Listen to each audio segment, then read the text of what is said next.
Okay, so as always, we want to talk about the properties and structures of the new functional group of interest, which in this case is ethers.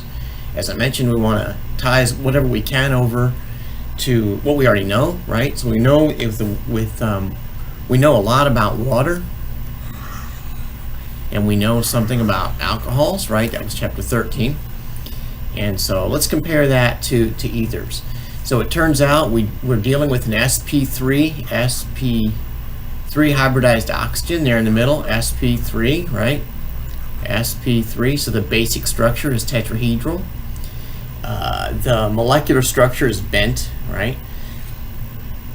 But it turns out that water is not 109.5, which is a perfect tetrahedron, because these electrons are bullies, right? And they're pushing these hydrogens together. So that makes this bond angle 105, or some textbooks might say 104.5. Methanol, however, has got another bully on the street, right? It's got a methyl group and then two electron pairs, which actually occupy lots of space, much bigger than they look. And so it turns out this bond angle is closer to 109.5, the perfect tetrahedron, right?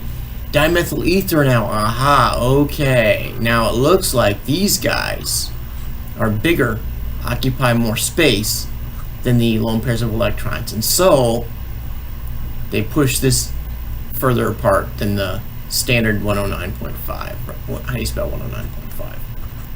109.5, and it's greater than 109.5, right? So these guys must be bigger and occupy more space than a lone pair of electrons. All right? So, oops, jumped ahead here. Is the oxygen in an ether? Jumped ahead on accident. Is it sp3, 2, or sp hybridized? I already answered that.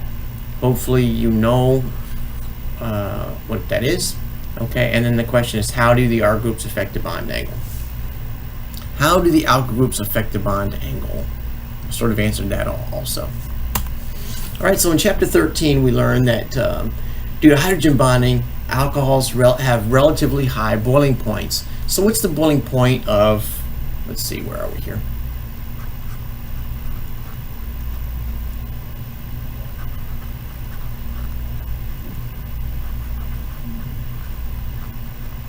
Right? It's kind of what we had on the previous page.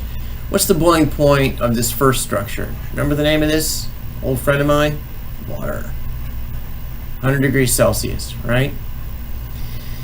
What's the boiling point of this? Well, of course, it depends on what alcohol we're talking about, but this is going to be, in general, less than 100 degrees Celsius if it's a small R group, right? So ethanol is something like 80 degrees Celsius, okay? So it's less. Why? Really? This is a lot bigger. Why does it have a lower boiling point? Well, the whole point here, right, is intermolecular forces. And it turns out this intermolecular force, what's the name of this force right here? This intermolecular force. It's called a hydrogen bond, right? So very important, very, very important intermolecular force is hydrogen bond. And water has got a capacity for lots of hydrogen bonds. Lots of them. And so it has a high boiling point. That's what this is about. Okay? What's the maximum number of hydrogen bonds an alcohol can have? So you see that a hydrogen bond is going to occur between a lone pair of electrons and a hydrogen, which is bonded to an electronegative element, right? Not a hydrogen over here. No. Only one that's bonded to an electronegative element. So I can have, I've got a lone pair of electrons, another lone pair right here, right? And then I've got a hydrogen. So how many hydrogen bonds can an alcohol have? Draw a hydrogen bond between ether and an alcohol. All right, so you've got a hydrogen bond between two alcohols here. Now you draw one, where am I here? Now you draw one between an ether and an alcohol. And what's the maximum number of hydrogen bonds an ether can have? Okay, let me draw an ether. R. I'm going to say R prime because it might be different, right? Here's an alcohol. Here's another one. Could have one there, and we can have one here, right? You see that? So what's the maximum number of hydrogen bonds an ether can have? All right, let's look more at this. Here is an example that we had on a previous page of a hydrogen bond between an ether and an alcohol. Can you see here's my ether? If this just looks like a bunch of letters and lines and dots, you really need to stop and look at these, okay? Draw them out. That'll really help you. Okay? So we can have a hydrogen bond there, and we can have another one going off to another alcohol, right? Okay, would you expect the boiling points of ether to be elevated similar to alcohols or not? Would you expect the boiling points of ethers to be higher or lower? It depends on the intermolecular forces.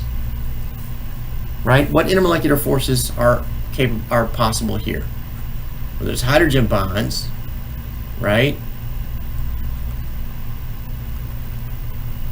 There's dipoles, because this is a polar bond, right? My writing is just horrible this morning. Dipole, dipole. And what's the last one? I'm going to leave that blank. What's the last intermolecular force that's possible here? Please pardon my bad handwriting. All right. Would you expect the ethers to be higher or lower than alcohols? Well, let's go to the previous slide here. This was at 100. This was less than 100. Can you see a trend? And can you see how comparing these guys are going to help us? Right? Would you expect it to be higher or lower? Lower, of course. All right. So here is ethanol. Let me put water over here. Water is 100 degrees Celsius, right? Ethanol is significantly less. And dimethyl ether, wow, look at that. We went from 100 to 80 to minus 25. Oh my goodness. Which is actually closer to propane. Are you serious? Wow. Minus 25, big difference. Why is that? We just showed you could have a hydrogen bond between dimethyl ether and an alcohol. Why would the boiling point of dimethyl ether be so low? That's a very good question. Okay, so explain the boiling point trends below using all relevant intermolecular forces or intermolecular attractions. I'm not going to answer this for you. I want you to stop and think about that. I can't promise this will be on a quiz, but it'd be a great question, right? Explain the boiling point trends below using all relevant intermolecular attractions.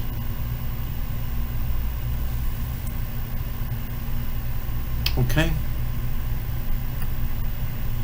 I think this is our last slide here for this section.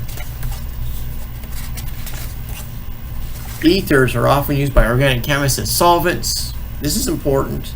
This is important because it's about science. Okay, it's something that you'll see and probably get a chance to appreciate. It's less likely, I think, to show up on a quiz or exam.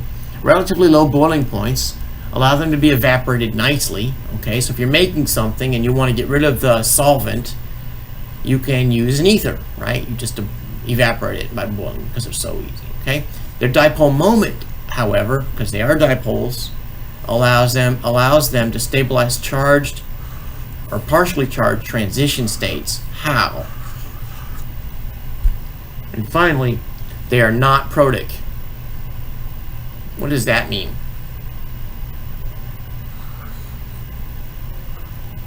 Why is this an advantage for a solvent in many reactions? They are not protic. Why is this an advantage for a solvent in many reactions? Okay, some very good questions. It'd be great learning for you to answer all the questions which I pose in these videos. I hope you'll do it. Get stuck on something, please come to me. Thank you.